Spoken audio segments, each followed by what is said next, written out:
Olá, boa noite, seja bem-vindo ao ND, que hoje vai falar sobre a importância da vacinação. E sobre esse assunto eu converso hoje com a doutora Márcia Faria Rodrigues, pediatra especialista em adolescentes e médica responsável da Clínica Mar Saúde.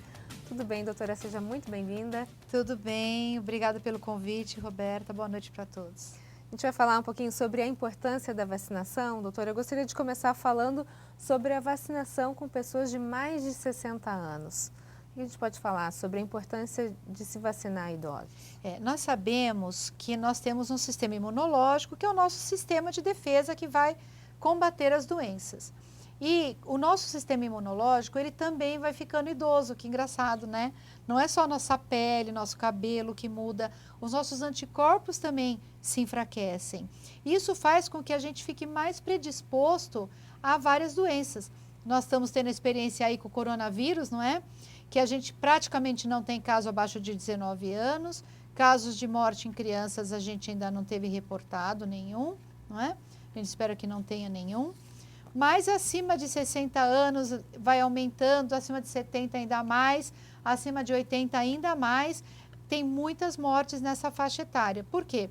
Justamente por causa do sistema imune que vai perdendo essa força. Então, nós precisamos treinar o nosso sistema imune. Igual a gente faz com os nossos músculos, com o nosso coração, né, com o nosso cérebro, o nosso sistema imunológico também precisa ser treinado.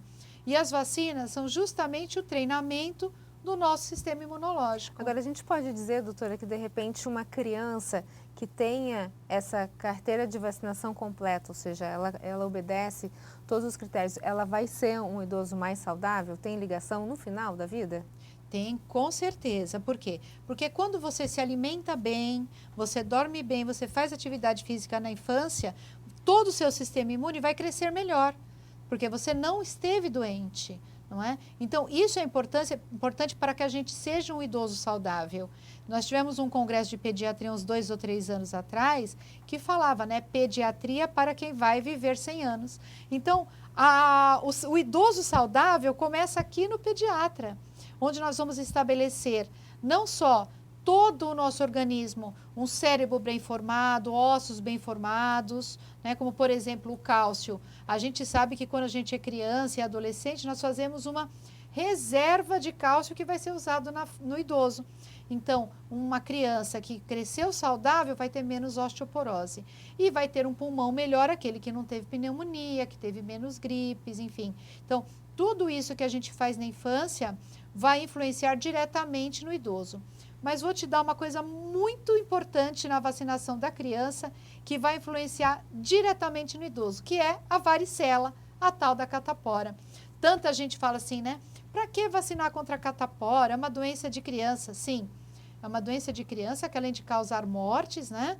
E nós ainda temos mortes por catapora, infelizmente. Na fase do idoso, ela pode voltar a aparecer como herpes zoster. Então, muito a herpes comum, aliás, zoster, né? Nada mais é do que a recidiva, a volta da catapora no idoso. Agora, doutora, nesse caso, por exemplo, uma criança que teve catapora, ela pode, na fase da terceira idade, ter herpes zoster? É só quem teve catapora que vai ter herpes zoster. Ah, só quem teve. Portanto, a criança vacinada contra a catapora, ela nunca vai ter herpes zoster. Olha que coisa linda! Então, quando você está vacinando uma criança, prevenindo a catapora na infância, você está prevenindo a herpes zoster no idoso. A gente brinca que a vacina da herpes zoster está com os dias contados. Por quê? Porque a partir do momento que nós acabarmos com a catapora, nós não vamos mais ter herpes zoster. Mas aí a gente precisa voltar naquela questão da conscientização dos pais, né? Que tem muito pai que às vezes esquece da vacina. A gente teve casos de sarampo voltando que já estavam extintos alguns anos atrás. Quer dizer, precisa resgatar essa questão da conscientização dos pais dos pequenos, né, doutora? Precisa. Infelizmente, nós temos memória curta, né? A gente só lembra das vacinas no momento das doenças. Por exemplo, a dengue. Quando nós tivemos o surto de dengue aqui em Santos, todo mundo ligava o tempo inteiro para a clínica querendo a vacina da dengue.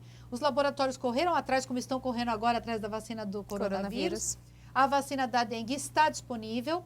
Não é uma vacina 100%, provavelmente a do coronavírus, quando tiver, também não vai ser 100%, mas nós queremos alguma coisa. Não é qualquer coisa que diminua o nosso risco, um pouco de segurança. E a vacina da dengue, ela é muito boa. Ela é perfeita? Não. Por quê? Porque ela é uma vacina para prevenir um segundo caso de dengue e uma dengue hemorrágica, né? Então, ela é indicada para pessoas de 9 a 45 anos, que já é uma limitação, e para pessoas que já tiveram dengue. Agora, em relação à dengue, a gente tem 4 subtipos, né? A vacina, A vacina ela é cobre contra os todos. 4 sorotipos, sim. Né? Então, mas é só para quem já teve dengue, que é a maior parte da nossa cidade de Santos. E lembrando que a dengue, a maioria dos casos são assintomáticos. Ou seja, a gente faz o exame de sangue para ver se a pessoa pode tomar a vacina, e aí a gente vai ver que a pessoa já teve dengue. E a mãe fala assim, mas meu filho nunca teve dengue. Eu falo, teve, olha aqui, está aqui o exame. Você só não percebeu. Só não percebeu, passou por mais uma virose. Né? Sim. Então, lembrando, os vírus são os nossos grandes inimigos. E nós temos vacinas para esses vírus e nós não podemos esquecer das vacinas que nós já temos. Claro que nós queremos mais. Claro que nós queremos uma vacina contra o rotavírus. Claro que a gente adoraria uma vacina contra o HIV. Mas nós não temos nesse momento. Mas as vacinas que nós já temos, nós precisamos usar melhor. E não só no momento do desespero. Não só no momento em que formam aquelas filas que todo mundo viu, quando teve, por exemplo, a gripe, que todo mundo espera ter a epidemia ou sair no jornal, né? Para daí correr atrás e não aí ter tem mais fila, e aí mundo. não tem mais vacina, e aí acabou, enfim.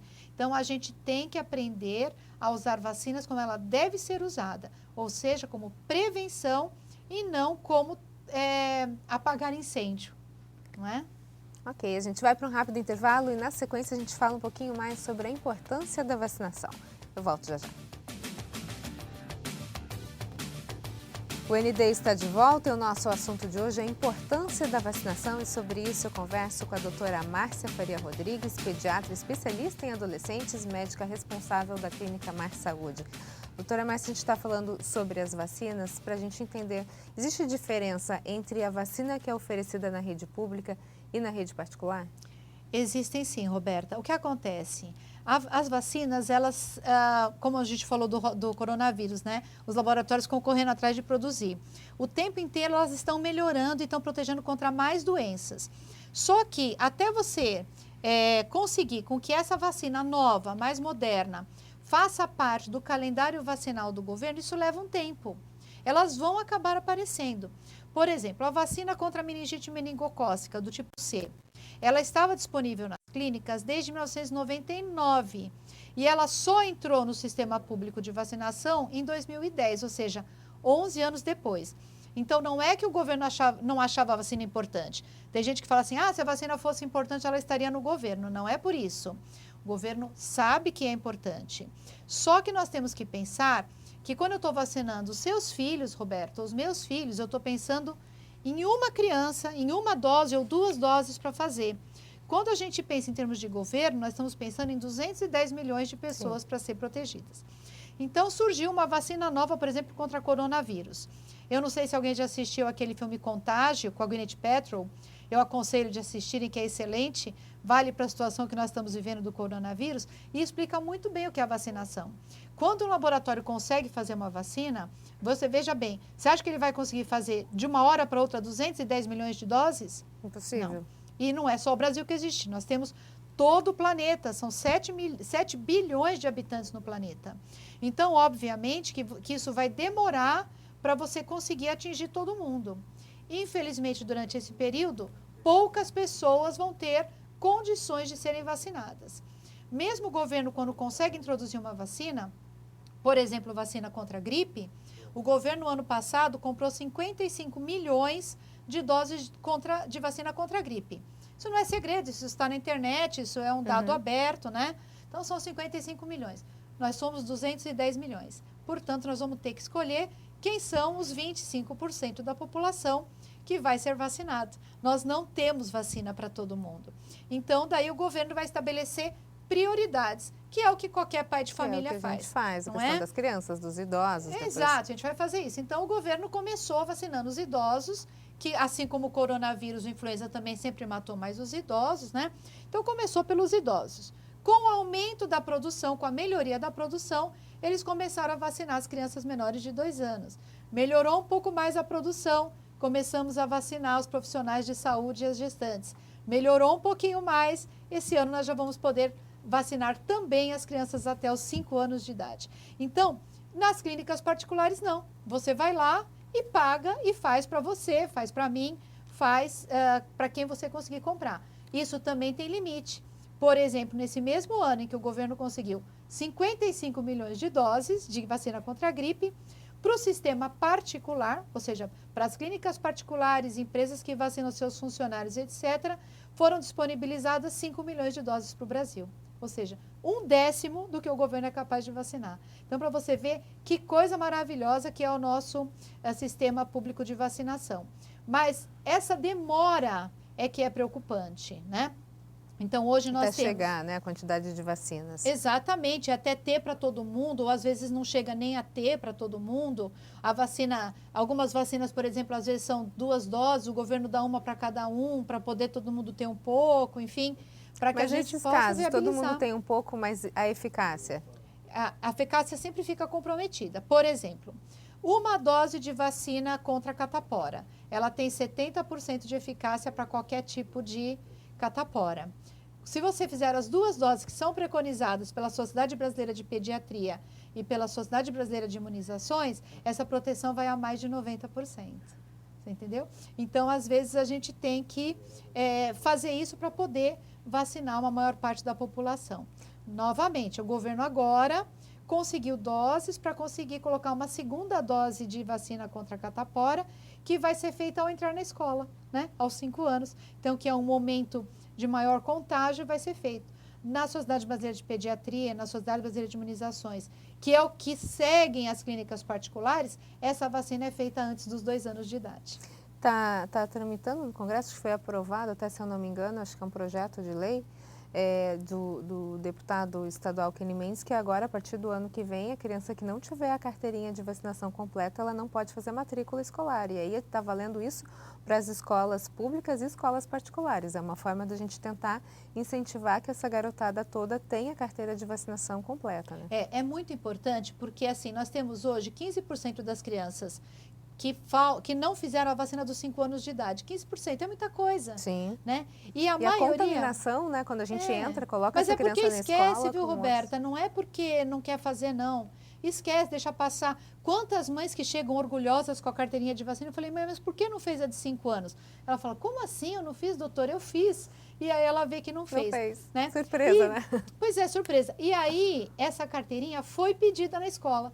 Porque a maioria das escolas, né, até lei, tem que pedir a carteirinha. Quando você vai trabalhar, por exemplo, se você vai ter o salário família, é pedida a sua carteira de vacinação do seu filho, enfim. Só que não tem ninguém que olhe essa carteira de vacinas. E às vezes olha quando faz a matrícula e não olha mais. Uhum. Se essa criança entrou com 4 anos, pediram a carteirinha, não vão pedir com 5 de novo, não vão pedir com 6 de novo. Então é importante não só que a gente peça na matrícula, para fazer a matrícula, mas também que isso seja olhado todos os anos.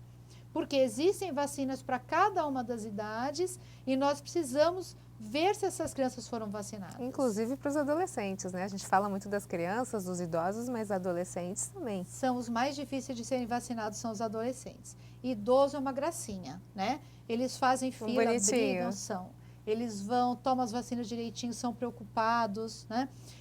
Os colegas médicos é que de vez em quando esquecem, mas também não é porque não acreditam na vacina e não tem nada contra.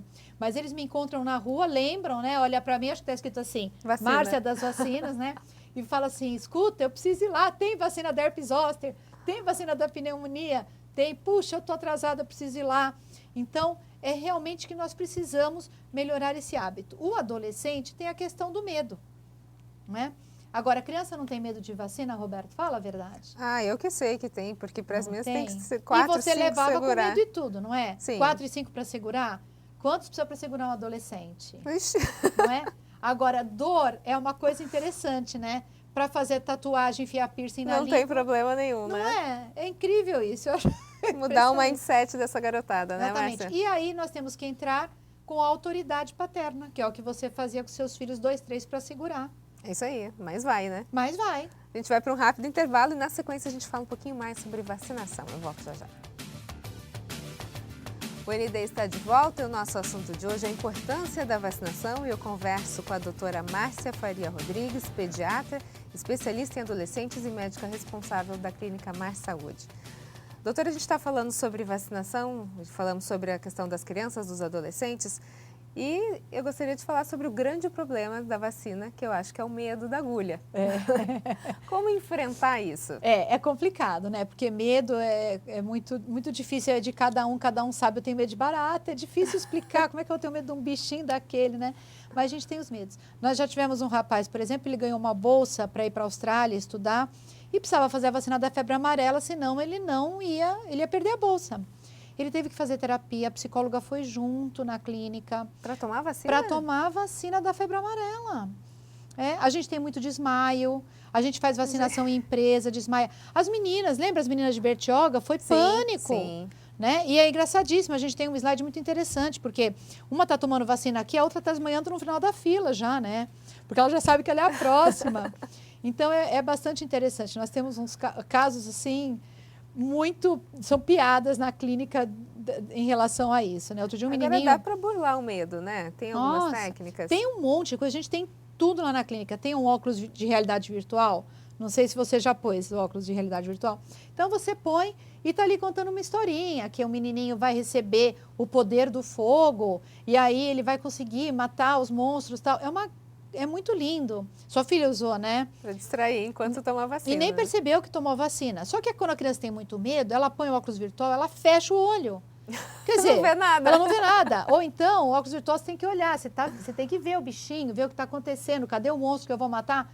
Eles ficam tão nervosos que eles ficam olhando para baixo, tirou e falou, eu só vi minha barriga, porque estava olhando para baixo. E é virtual, então a criança parece que está vendo a própria barriga. Não é, que isso tudo está lá programado. Tem uma abelhinha que vibra, então a vibração também ajuda, né? Tem a abelhinha e tem criança que tem medo de abelha, então tem a joaninha, tem bichinho que fica gelado. A gente tem um monte de técnica para aliviar a dor. Mas a verdade é que não dói. Não dói, né? Sabe quando dói? No dia seguinte, quando alguém bate no teu braço. Aí dói. Sim, aí lembra, né? Aí lembra. Esse momento dói, mas o momento da vacina, ele não dói realmente. Mas a gente tem aquele medo da agulha, né? Quando eu vou tirar sangue, eu olho para o outro lado, enfim. Mas a gente tem que enfrentar. Porque a gente está ali enfrentando um mal maior, saber que aquilo é importante. Eu acho que a questão da conscientização, a gente abriu o bloco falando da conscientização dos pais, mas eu acho que de uma forma geral a gente tem que conscientizar pais, crianças, adolescentes, idosos, para entender o momento de saúde que a gente está vivendo, né? A gente está enfrentando agora o coronavírus, a gente sabe que não existe ainda uma vacina contra o coronavírus, mas tem vacina contra a gripe. Inclusive o governo está antecipando a questão da vacina do influenza. Olha só como a gente é, né? Até o final de fevereiro, haviam morrido de coronavírus cerca de 3.000 pessoas, tá? No mundo todo. E até o final de fevereiro, no mesmo período, só em 2020, nos Estados Unidos, morreram 16.000 pessoas de gripe. 16.000. O número é infinitamente maior, né? Agora parece que a mídia está colocando bastante. Eu tenho visto o pessoal compartilhando no WhatsApp a respeito disso. Outra coisa, coronavírus não matou criança. Morreram 101 crianças nos Estados Unidos de gripe em 2020. E existe vacina. Quer dizer, por que o pessoal não se vacina? E a gente está falando de Estados Unidos, né? A gente não está falando de um país onde não tem acesso à saúde, nada disso. Estamos falando de um país onde existe vacina disponível para todos os americanos. Sabe qual é o índice de vacinação, de cobertura vacinal contra a gripe nos Estados Unidos? Mais de 40%, menos de 50%, mas mais de 40%. Nós falamos das 55 milhões de doses para o Brasil. Se nós aplicarmos todas, nossa cobertura vai ser 25%. Então, a nossa cobertura vacinal no Brasil, mesmo usando todas as vacinas que nós temos disponíveis, é metade do que a cobertura vacinal contra a gripe nos Estados Unidos. E você vê, os Estados Unidos com uma população muito menor do que a da China, morreu muito mais gente de gripe nos Estados Unidos do que de coronavírus na China. Então, a gente fica querendo uma vacina para uma coisa que não existe vacina e não usa a que nós temos. Por quê? Porque nós temos memória curta, porque nós temos que ficar ouvindo isso na mídia. Você acha que está havendo um pânico em torno do coronavírus? Algo a mais do que necessário? Não sei se é mais do que o necessário. Eu acho que, assim, pânico sempre é muito ruim. Nós temos que enfrentar as doenças todas, como nós enfrentamos a dengue, foi uma tragédia na nossa cidade, você lembra? Sim. Você não tinha vaga nos hospitais, você tinha que montar tenda para hidratação, os laboratórios não venciam de fazer os exames. Não foi terrível aquilo? Foi. E nós enfrentamos. Nós vamos ter que enfrentar o coronavírus como nós enfrentamos a dengue. Não é mais e não é menos. Então, nós vamos provavelmente ter problemas de vagas, nós vamos provavelmente ter problemas de medicação, como laboratoriais, como nós tivemos com a dengue também. E nós vamos ter que enfrentar, mas da mesma maneira, não é de uma maneira diferente. Sim. Né? O grande problema do coronavírus, que nós médicos estamos bastante preocupados, é em relação ao tempo de internação. Enquanto um tempo de internação de dengue, 2, 3 dias, uma semana, o coronavírus, quando ele chega a ficar grave, que é cerca de 10% das pessoas, acaba ficando, às vezes, 2, 3 semanas internado. Olha só. E o custo vai ser muito maior, Muito né? maior. Doutora, muito obrigada pelas suas informações. Sucesso aí na vacinação de toda a garotada. Eu acho que todo mundo tem que fazer a sua parte, né? Usando o álcool gel, espirrando no cotovelo, porque senão a nossa mão vai contaminar tudo, nos vacinando contra a gripe. E lavando nesse muito momento, bem as mãos, né? água e sabão. Lembrar que a água não é benta, então não adianta dar aquela passadinha de água, é água e sabão, tá bom? E muito obrigada pela oportunidade, parabéns pelo trabalho, espero que a gente consiga ajudar a nossa população. Muito obrigada, doutora. Obrigada UND a você. fica por aqui. Uma ótima noite para você. Fique agora com o Jornal da Band. A gente se vê. Até mais.